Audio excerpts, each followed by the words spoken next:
When you're listening to this video and you have the feeling that I talk as if I had said all that 100 times before, it's probably because I am. At first I didn't plug in my microphone, then I had some crazy party going on outside, so I had to refilm after I closed the doors, and after I sat down to refilm I forgot to press the record button. 4 times a charm. I hope this time it works. Hi everyone and welcome back to Linda Libra Loca. Today we're talking hair loss, specifically postpartum hair loss, because I am 4 months pregnant now and I shed like crazy. If you want to know how much I shed, I'll show you a picture of my brush. This is how my tangle teaser looks after I brushed my hair out just once in the morning. And that is quite a lot. And when I experienced postpartum hair loss for the first time, I was really scared. So I decided I share my experience so you know what you're up to after you had a baby. It is perfectly normal to lose up to 100 hairs per day. This is an average. You can lose sometimes a little more, sometimes a little less, but that's how much hair the average person loses. Hair loss is affected by your hormones, thyroid gland, medication, stress levels, sometimes the season, your nutrition. All that plays a role, but usually you should stay among these 100 hairs per day. If you are losing more hair for a significant amount of time, you should go see a specialist. All women experience postpartum hair loss, but for some it's so little that they just don't notice. And the reason is that some women, like I did in my first pregnancy and seem to do in my second as well, lose a lot of hair for a short period of time. I lost a lot of hair within 2 to 3 months and then it basically stopped. Some women lose a lot less hair, but for more than a year or about a year. So they probably don't notice that much. To understand why you're losing your hair after pregnancy, it's important to understand how your hair grows. Your hair grows on your scalp in the follicle. The follicle is the alive part of the hair. It's where the nutrients are and that's where the hair grows. What comes out there is basically just dead cells. This follicle spends most of its life in the so-called anagen phase. This is the phase where the hair grows. The follicle nurtures the hair, it grows the hair, and your hair grows, depending on your genetics, between 1 centimeter to 3 centimeters a month. The length of the anagen phase is determined by genetics as well, and that is the reason why some people end up with hair this length and it just won't grow any longer no matter what they do, while other people just grow their hair to the small of the back without problems. After this anagen phase, the follicle enters the catagen phase, which is about 5 days to 2 weeks long, where it just nurtures the hair but there's no more growth.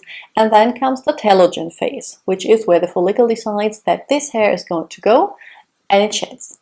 And after the telogen phase, the follicle re-enters the anagen phase and grows a new hair. Usually 10 to 15% of your hair are in the telogen phase. This is the hair you're losing every day. And then my battery died. What happens throughout pregnancy is that the hair follicles get told to stay in the anagen phase, so they just keep growing. Your hair looks shiny, bouncy, you have volume, you have a lot of hair. And after pregnancy, about 2 to 3 months after delivery, depending whether you breastfeed or not, your hormones change and your follicles realize, oh shoot, I should have gone into shedding a few months ago. So all of the follicles who were meant to go into telogen phase and shed the hair within the last 10 to 12 months start to do that at the same time. So basically all the hair you were supposed to lose over a period of about a year, you will lose now, at once, within a few months. Despite you might feel like that if you just go through your hair and, don't know if you can see that,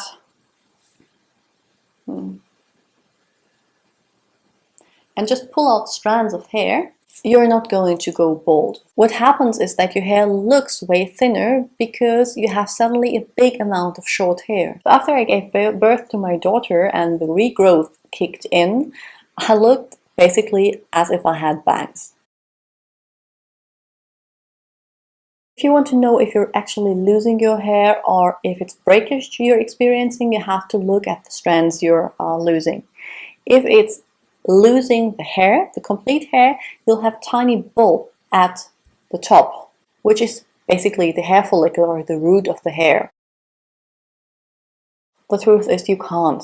If you take medication that keeps the hair in the anagen phase, like minoxidil or something like that, which has some side effects and is quite expensive, you may keep your hair in the anagen phase, but it will happen to any woman.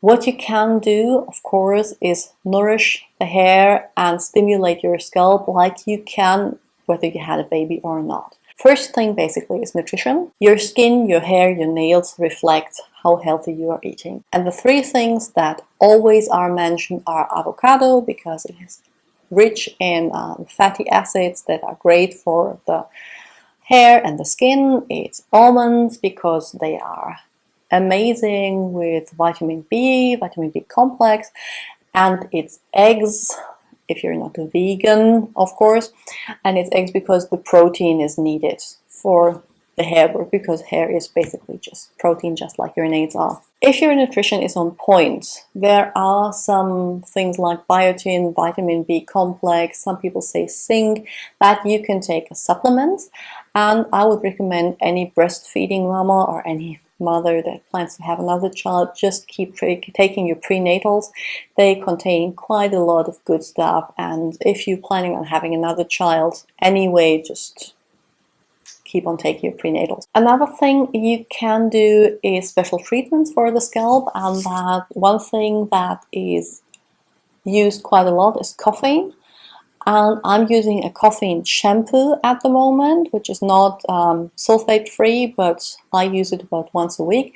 And the caffeine stimulates the follicles. And no, just drinking more caffeine won't work there, because you have to apply it topically. Another thing you could take, it's also applied topically, is, like I mentioned, minoxidil. That's a medication used to treat hypertension, and it dilates the blood vessels, so there's more nutrients that go to the follicle and thus stimulates the follicle to keep on growing. But as I said, it has side effects. It can lead to migraine, it can lead to hypertension, and it's basically pretty expensive.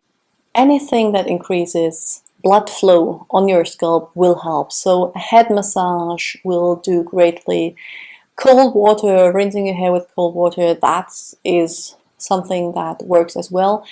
And not stimulating hair growth, but working on keeping the hair healthy and minimizing breakage is, of course, taking good care of your hair. Don't freak out. It happens to all of us. It will grow back, but if you're in doubt, go see a specialist early on. There are several reasons for hair loss, and you can have 2 or 3 at the same time.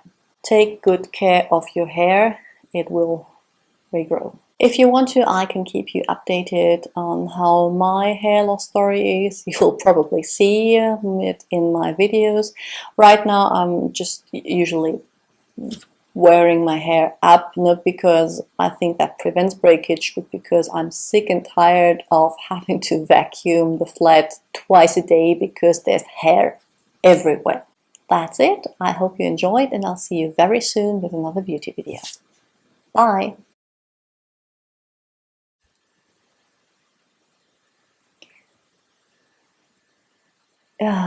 Between 1 centimeter to 3 centimeters.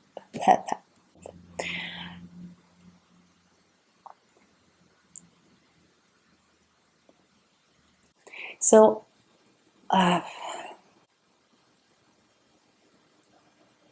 I completely got off track.